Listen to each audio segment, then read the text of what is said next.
So, welcome to another episode of the Women Pepreneurs podcast with your host, Mary Oquendo. We are joined today by Pooh Bear. So, if you notice the little ears twitching on the YouTube, then that's Pooh Bear. Okay. So, I have my guest today is Amie Edgington. Yep, Edgington. Good. Awesome. I'm going to tell you why I asked her on here. Okay. So, someone else who made mention that you make your own clothes. So, the first thing I did is I went right to your profile. Okay. And your profile on Facebook has you in this black and yellow dress with little lemons on it. And I just like nearly died. I love that dress. Well, thank you. So I don't actually make them all. I'm in the progress of making some of my own. That one, so I've started getting some from Amazon, and I actually altered some of them. So that's how I've like gotten into the whole making my own.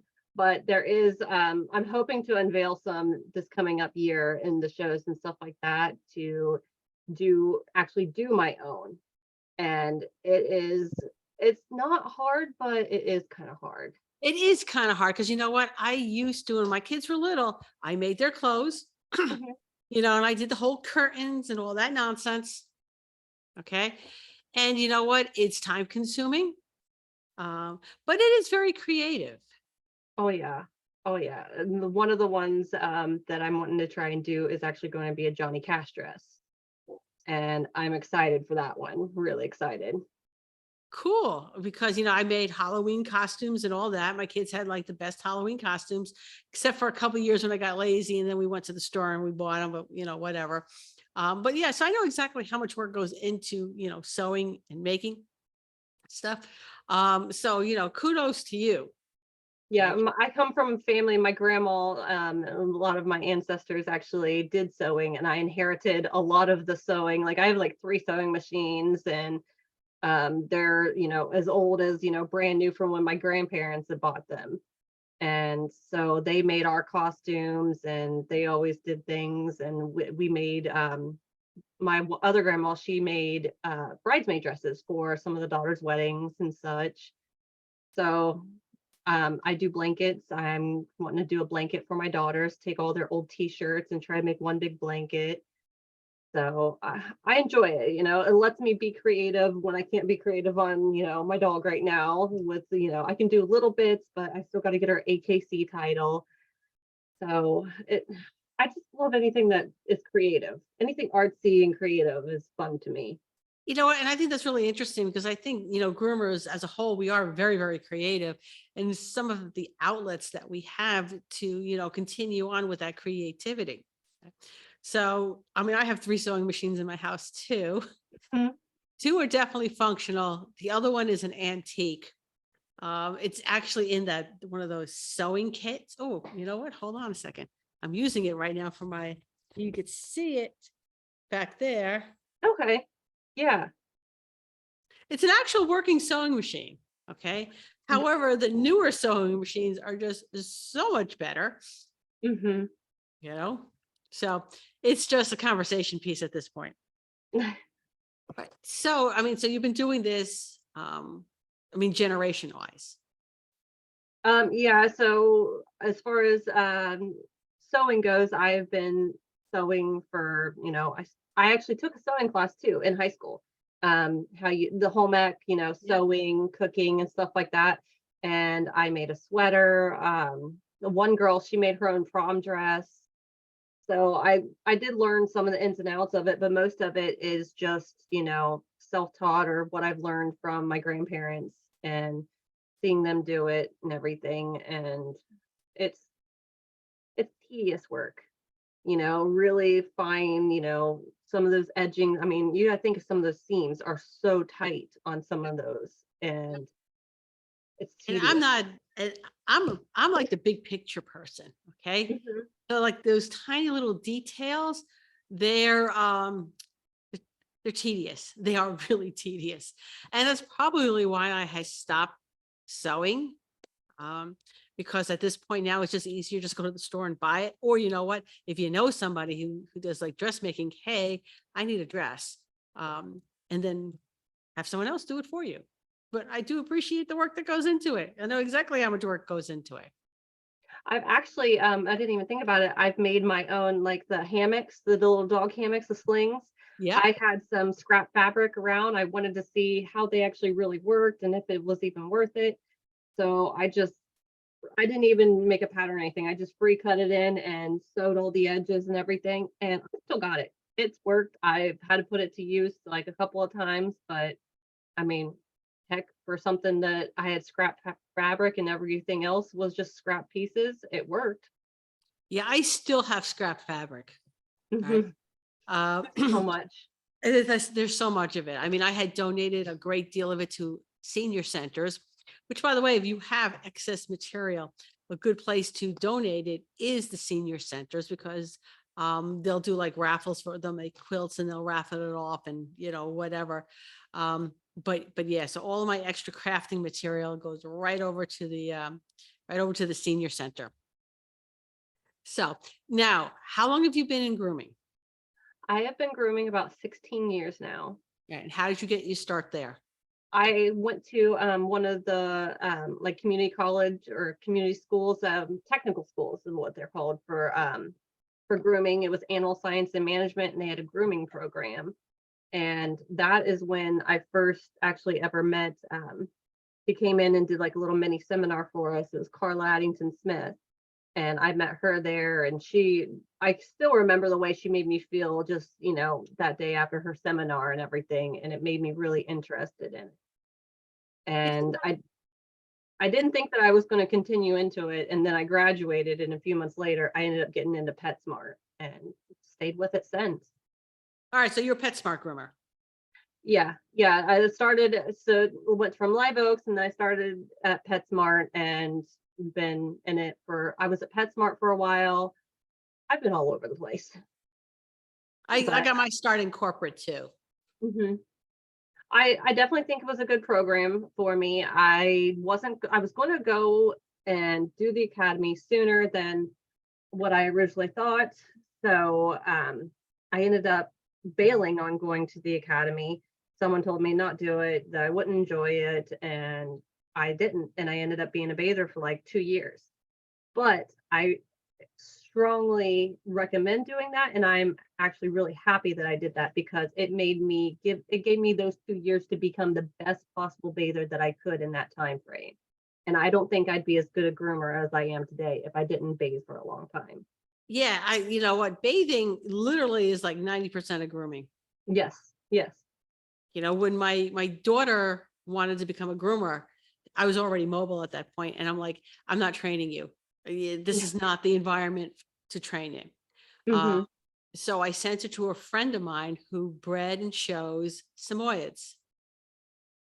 And if you can wash and dry a Samoyed properly, you can call yourself a bather. Yes, yes, that is a challenge for sure. So that's where I sent her.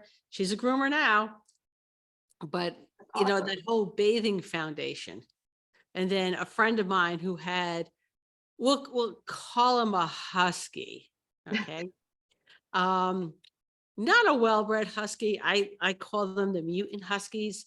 They're the Mhm. huskies that are like bred with polar bears or something like that. And that was her test. I brought her over to her house, and I sat there with my friend, and we had a bottle of wine, and we just watched her wash and dry that husky. And you know what? And then afterwards, and she didn't quit grooming after that that husky. I congratulated her. I says, "Welcome to the world of grooming, and Carrie will continue on with your education." Not Yeah. me, not your mother. All right, so 16 years in, right? And so you mentioned now that you have a poodle, you're competing with your poodle. Yes, yes. I'll see if I can get her. She's all relaxed. It was one of the nice things about the YouTube is you could see some of the things we're actually talking about. Oh, he's beautiful. That's Georgette. So she's just over a year. So she was a year in May 25th is her birthday. Um, so she's my first ever show dog, show poodle. I've never maintained a coat like this. So this has been a big learning experience for me. I have definitely gotten good at dematting. for sure, because I sometimes, being a mom of two girls with special needs, I can't be on top of it all the time, trying to run a business, take care of the kids, and her is a lot. So there's days where I may not been able to get to her maintenance like I should have, and then I'm like having to like really nitpick and try to very carefully demat and save that hair. So it's definitely, I tip my hat to all creative groomers and all case, just even just poodle groomers and all of our other groomers, because it is a lot to maintain. And Oh when I yeah. just tried this creative on her, that, the little pumpkin I did, that was harder than the bat. I used the airbrush. I did not realize that an airbrush is better for like your outline work instead of like your big area. And I was trying to scissor it in on the long fur and try to shape it, and it's difficult. It really is difficult. Oh yeah, yeah, yeah, it is. This is why I've never done creative grooming. That's another thing. And why I don't own a standard poodle. I have 4 dogs. They're all short coats. So literally I could either pull them into the shower with me or dump them in the sink. Mhm. Okay. Wash and wear dogs. I figured if I ever had a dog like a poodle, the dog would be like, I don't know, in a Miami year round. Oh yeah, I want a shaver. I want a shaver so bad. I'm so done with it. But tell you what, it's it is absolutely worth it though. When I take her out, and people in my area, I'm in a rural area, so they don't see, these type dogs often or see her around. So when they do see her, I can't say how many people's days has been made just by seeing her and getting to pet on her. And I just I love how happy she makes other people. And, the thing I hear the most is they never see one in this type coat with such long fur.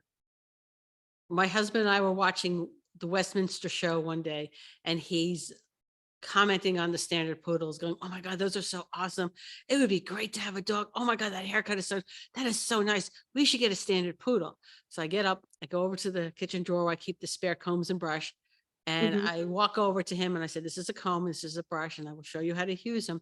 But if you want a standard poodle and you want to keep them in this coat, you will be maintaining it because I will not." Mhm.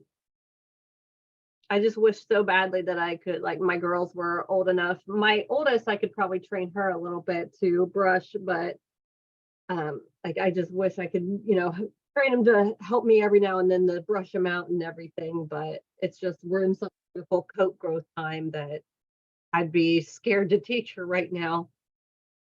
Okay, well, there'll be plenty of time. Plenty of time Yeah, for that. How old is she? she is 11. Okay, I've she's had him I've had him help me out here and there with some things, but honestly, they either get too scared or they're worried that they're going to mess it up. And I try to build their confidence and let them bathe for me every now and then. I mean, they're happy just to rinse the dog off every now and then for me. oh, cool. Cool, very cool. Yeah, I like little kids. I mean, I don't want any more like little kids in my house, just to be kind of Hmm. clear on that. But I do like kids. Hmm. I found them when I was mobile. I would always let kids hang out in the van with me while I was grooming the dog. Hmm. Not the parents. Parents made the dog nuts. Hmm. Okay.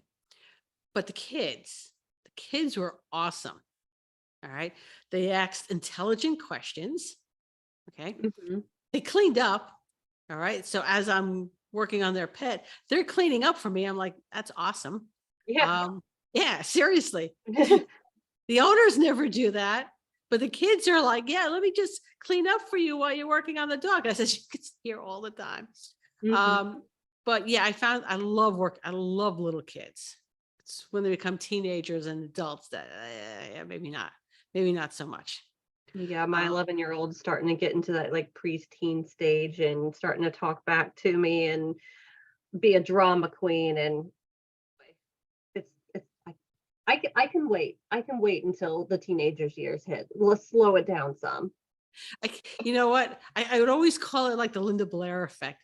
So the kid would go to school, and on my 3 kids, it was sometime in that 6th grade.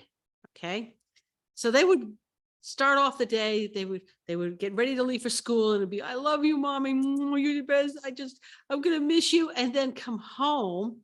And Mhm. the head would spin around, the green foam would come shooting out of the mouth, and now they hate me Okay. Mhm. And I don't know nothing. And Yep. it's like literally, they go to school just fine. I'm like, You were gone 8 hours. What happened in those 8 hours? I don't know. I like to think I was not quite that bad, but I'll admit that I was probably pretty bad. I know I was a handful. yeah, probably. I was the only girl with 3 younger brothers. So yeah, maybe a little bit. Um, but anyway, okay. So what,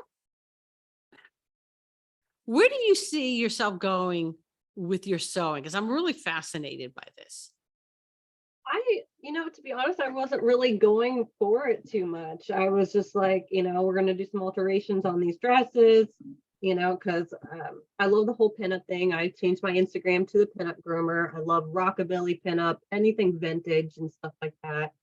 Um, I it was actually a conversation with Angie and Amanda from Celtic Canine and Angie that she just came out with her rabbit book and everything. Yes. I'd botch the names if I try to go. It's Angie Coates and Amanda. Oh, I'm going to butcher her last name.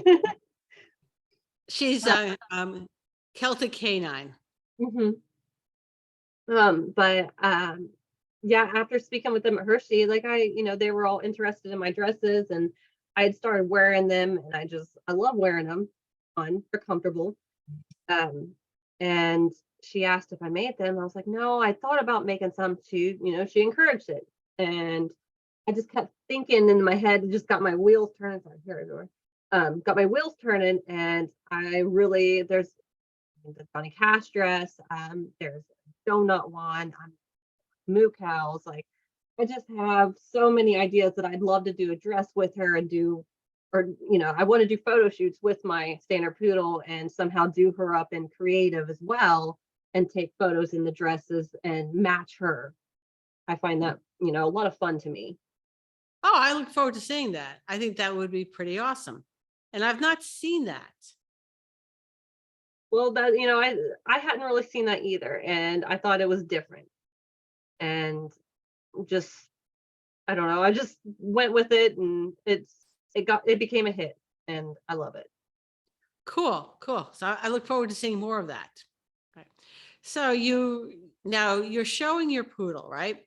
Now, Mhm. is that AKC or do you mean on the grooming competitions? So I do AKC. We've only done one show, and Bill Canada here. I did have a banding accident. We'll never make that mistake again. I lost the tip of her ear. I went into the vet's office. We went through the whole process. I banded the hair away, and the vet agreed with me, and we agreed on the certain area to be shaved. Whatever technician put her under, shaved the whole front of her ear. Oh, So I'm still waiting for it to grow back out long enough to get back into AKC shows. So I was super upset. Some people were telling me that I should have, just went off on the vet, but one, I got to keep that ally. I don't, yeah, feel like I would appreciate doing that. And then two, like, what could I do? It's not like we can glue the hair back on or anything. What's done is done. yeah. So it's just been a waiting process and agony. And I wasn't even entering in grooming competitions after that either because I know that they will, like if this is here, we'll pretend that that's not here if you came into the ring. Right. And Carrie the Marino, or I'm not sure if I'm saying her last name right, but she was very kind with me, and I showed her all the areas where there was coat correction that I needed to do and the ear. And so I actually was able to squeeze into the competition at Hershey, and that was my first Barclay competition. I've done 2 IJA competitions, and the first one I failed miserably. It was my first one ever. I took a clip comb, gave her schnauzer legs. It was terrible. I look back now and I see my grooms, and I love, seeing my progress. And that was one thing Angie did say too, to make sure I got my Hershey picture, because I will cherish that and keep that forever and be able to look back and see where I've come from. And I love looking back, and was scrolling through my camera one day, going through the hundreds of pictures that groomers have, and happened to see, I about spit out my drink when I seen this groom that I'd done on her in the past and how terrible it was. Everyone's been so kind to me and, just encouraging me, this needs fixed or that, this is, what she needs to look like. And I'm finally getting there with her, but I just practice. Okay. Well, you know what? Show trims, they're a lot of work. Hmm. Okay. And I find that most of the people in the industry are really helpful. And I think when people go in for the competitions, they got to go into it with like a different attitude, you Hmm. know, basically, especially if you're new, it's what you're paying for is an expert critique of your groom. Yes. Yes. If any, I don't even care if I go into a competition and I don't win or anything like that. I am paying essentially as a class. And Yes. hey, I'm getting the critique as well. Hey. But yeah, just paying for the getting that critique, I love kind of is I feel like it's a test, a test of my own to see if, hey, this is what I did, is this right? And then they come back through and you get a test grade. And if not, you get taught where you need to fix. Mhm. And I think that's invaluable. I don't think you could put a dollar value on that, on getting a one-on-one critique on some work that you've done. Yes.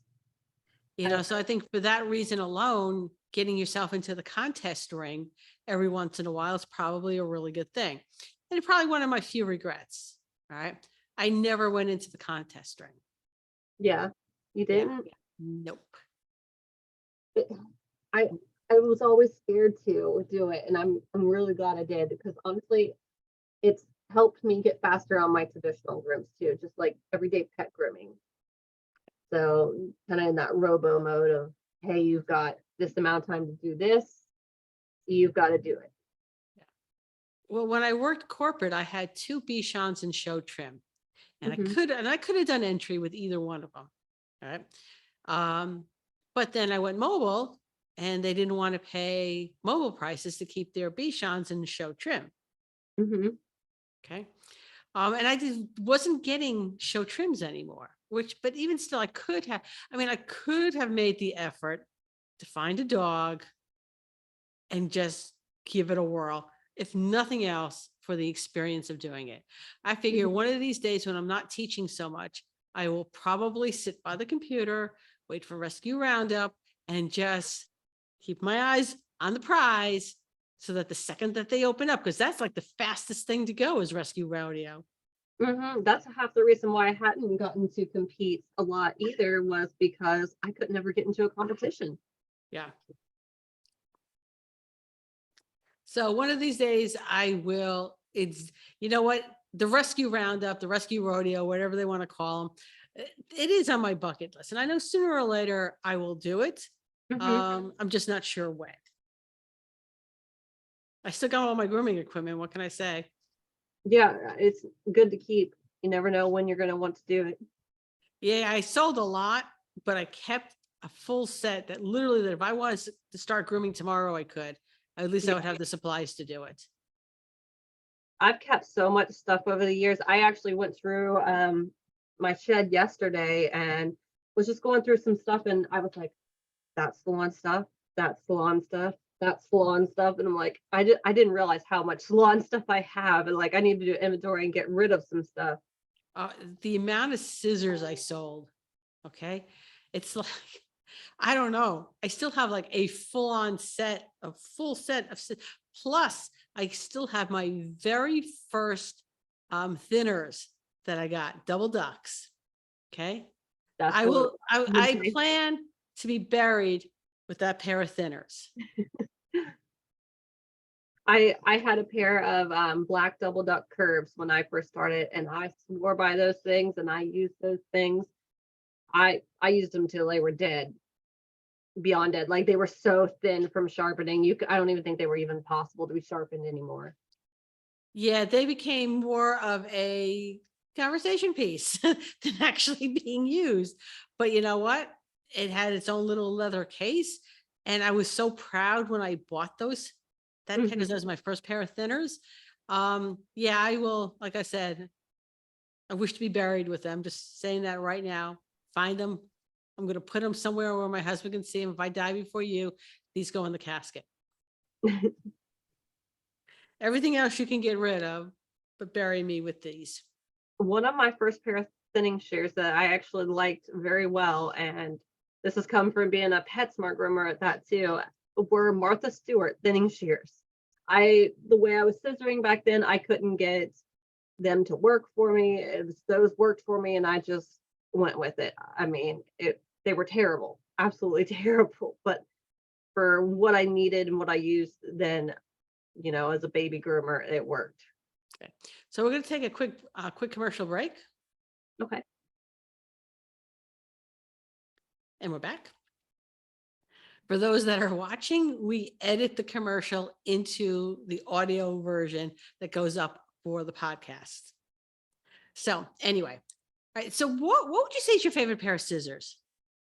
Ooh, my favorite pair, probably the ones that I use the most right now, my daily first choice is my Guide crab. Um, and they're a curve. They actually, I don't know if a sharpener a long time ago, I never realized it. They got an pretty extreme curve on them. And I had a couple of issues with sharpening it. And then when I was at it was the All American show, I went and looked at a brand new set and saw how extreme curved mine was and how slight curved, a brand new one was. So I've had someone other than a well-known professional sharpen them before. So I don't know if that's when it happened. To be honest, I couldn't even tell you when it happened.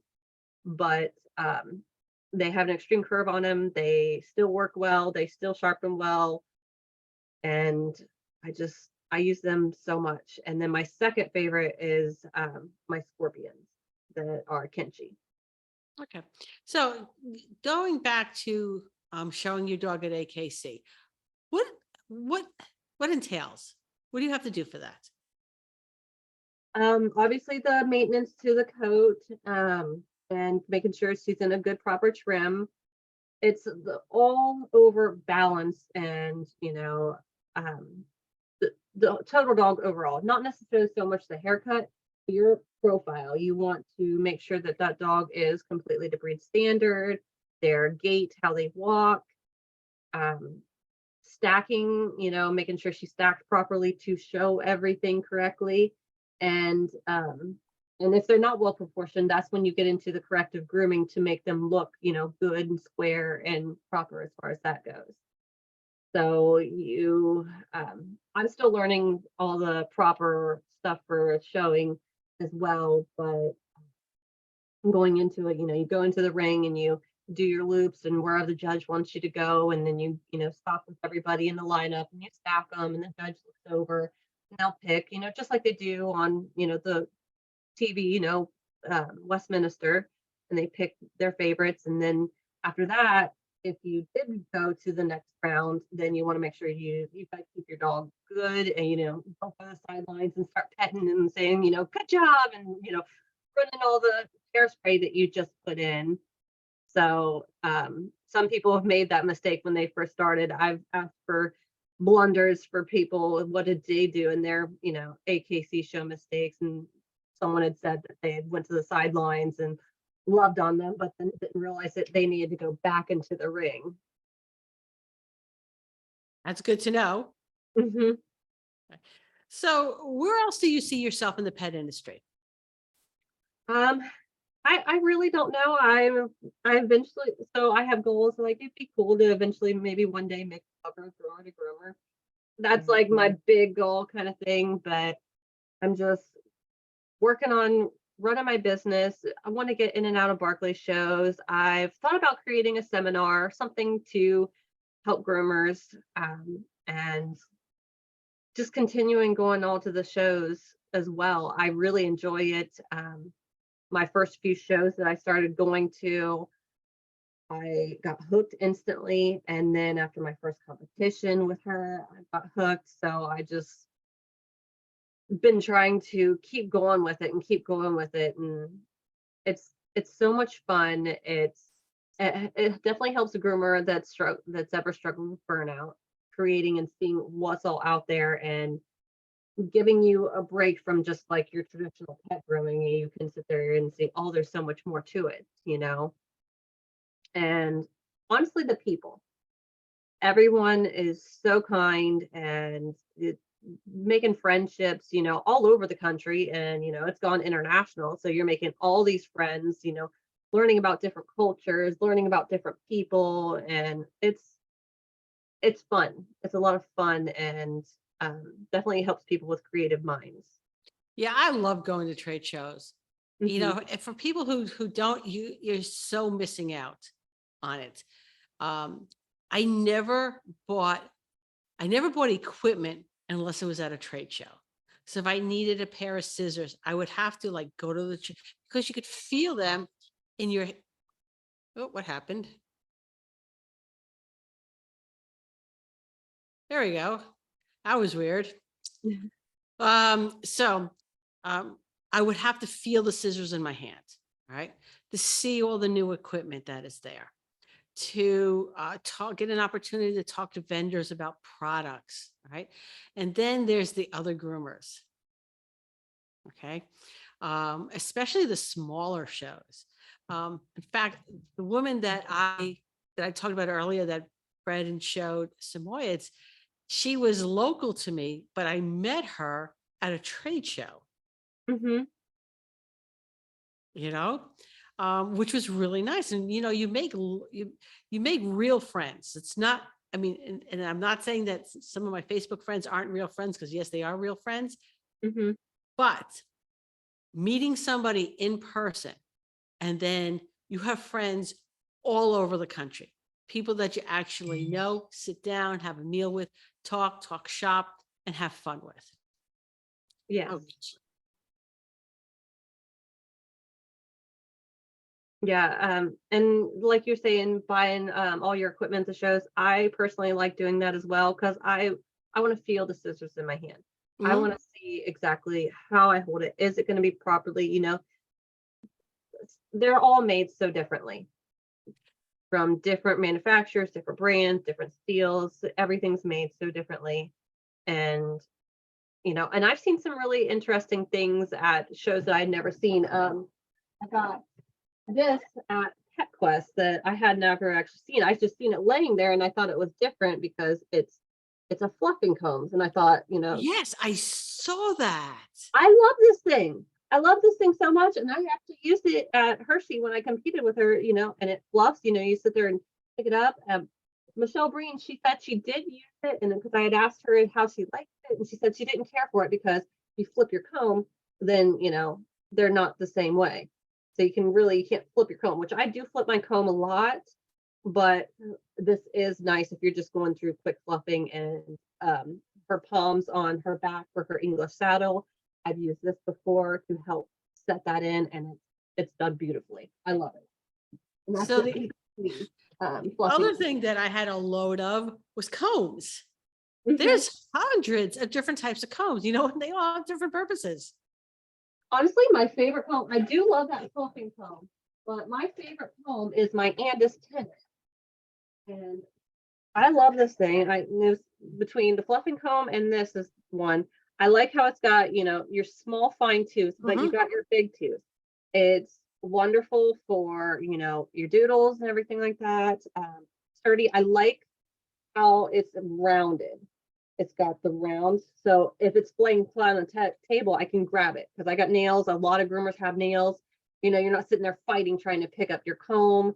It's easy to pick up. I can hold it and, go to town. And with it being bigger, you know, I got a good grip. With smaller, you've only got that much room, and then you're not able to comb as many areas. So I like having the big area so you can do it. I use it on any size dog. My favorite comb was my Chris Christensen cat comb. Oh, really? Oh, I love that comb.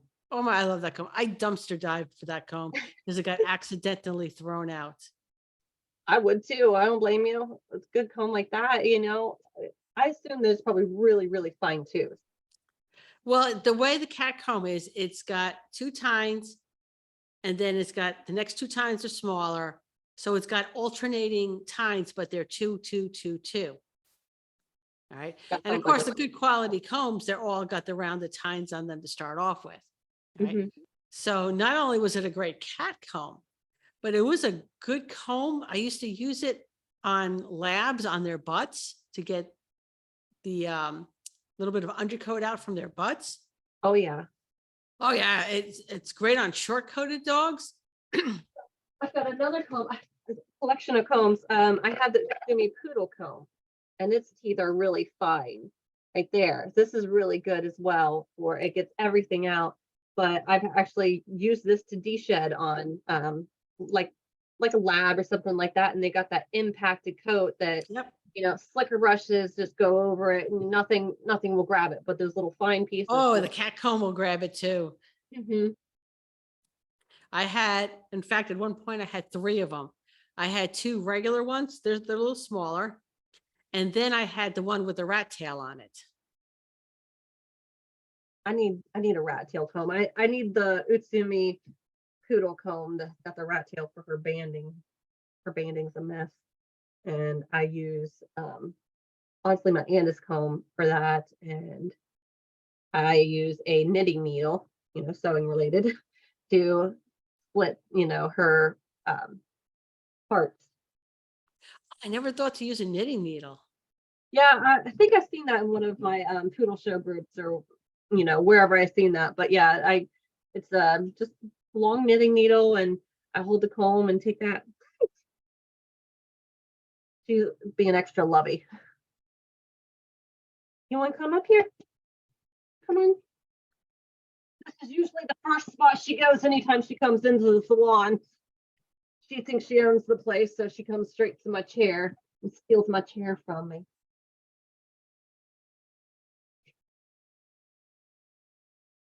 She's a And she beautiful dog. Thank you. All right. And so let's go on to brushes real quick. What's your favorite brush? The Chris Christensen, the doodle brush, aka it's a little dirty right now. Used it earlier, but this is my absolute most favorite brush. And then I also use the Miracle Coat. I like this one because it's flatter, and it does really well, and it works on several different coat types. It's very durable, and that's the Miracle Coat Slicker. And then for her, I use the Chris Christensen pen brush. Oh, I love that brush. Oh, I love it. I love it so much. And it does really well at dematting her, just daily brushing. It's incredibly durable. And yeah, I've not stopped using it since I got it. Yeah, I have a whole selection of brushes I didn't get rid of either. I still have old brushes, old slicker brushes that I've never even used, that are brand new, that I just found my favorite ones and haven't never used them. Have them for backups. And if something doesn't expire and it's not going to get destroyed storing it, I store it. Yep. Same here. Same here. Figure sooner or later I'll have use for it. Though getting another dog that has coat is not on my list, but dogs simply have a way of finding themselves in my house. I don't know how that happens, but it does. But so right now I'm current at 4 dogs, and they're all little and they're all short coats. I definitely think that if I got any more, I would probably be short coats. I actually have a Rottweiler as well, and I'm so glad that he's short coat, because I don't want any more to groom. But she's actually, I paid for breeding rights with her too. So that's why I'm wanting to work on her AKC title, so I can breed her, and so I can start doing all the fun and creative and different cuts with her. But I do want to breed her, and knowing myself, I will probably find it really difficult to get rid of all the puppies. I always joke around with people that I love 101 Dalmatians, one of my favorite movies ever. And the song will have a Dalmatian plantation, only I'm going to have several different breeds. I want a Yorkie. I want a Frenchie. I want so many different breeds. Okay. Yeah. The high number of dogs I've had has been 6. Mm-hmm. And so, and the low number has been 3. So right now I'm at 4. So, but yeah, no dogs with hair. It's just no dogs with hair. Nice short coated dogs, or dogs that are going to be short coated, because I'm not maintaining a long coat on a pet. I used to have a toy poodle, a little black toy poodle, and I loved him dearly. And honestly, longest I ever got him was probably about 2 inches long. And then he actually got attacked by our neighbor's dog, and um, it's caused complications, and he passed away from the end result of it. But he had his like 2 inches fur, and he got attacked, and it matted everything up. And so before that, though, I always kept him like a 3 or a 4. Yeah, yeah. Nice, nice and short. 2 inches. That's a lot of coat. Hmm. Yeah, it was a lot for him, but that was the first time I had ever tried to maintain it and everything. And it, he was a little dog. Doing something like that on her, that's a lot of coverage. For him, it's do a couple brush strokes and you're brushed out the whole dog. He was only like yay big. Yeah, still not going to happen. Well, Amie, where do you see yourself, let's say about 5 years from now? Oh gosh. Hopefully with my business more successful, and I'd like to at least win, one grooming award. I feel, I have people that tell me that I'm doing good, but I don't know. I'm just, I guess, low in my confidence as far as that goes. And I just want to, at least win one award, so I can say and look at it and be like, okay, I guess I did do good. Yeah, So, that's kind of the reason why I regret not getting into competitions, because I was going to a show and I forget where the show was. And I was going to enter my golden in the sporting. All right. Then I changed my mind because I didn't want to bring them to the show. And so I didn't. Turns out that show, there were only 2 entries in sporting.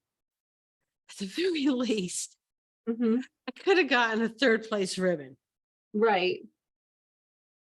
you know? And it's funny how that turns out sometimes too, because we got first place ribbons with her in our AKC, and we really didn't have any competition at all in that ring, but that meant everything to me. And I'd seen those other girls, they were going for points, and they were getting their first places. They were getting their first places and just tossing the ribbon aside, because they were in it for more, and I didn't really know what I was doing at that point. But I, to be honest, I couldn't have been more honored just to receive the little blue ribbon. It made Yep. me so happy. Yeah, I would have loved to have put a ribbon up there on my wall, but whatever. Maybe one time when I do rescue roundup, that'll happen. But anyway, Amie, thank you so much for taking time out of your day to be here. I really appreciate it. Well, thank you. I'm honored to be inspiring to people, and it makes me happy that people like my dresses, because I have a lot of fun with it. Good. I look forward to seeing more of those dresses. Uh, everybody join us next week when I interview another woman making a difference in the pet industry.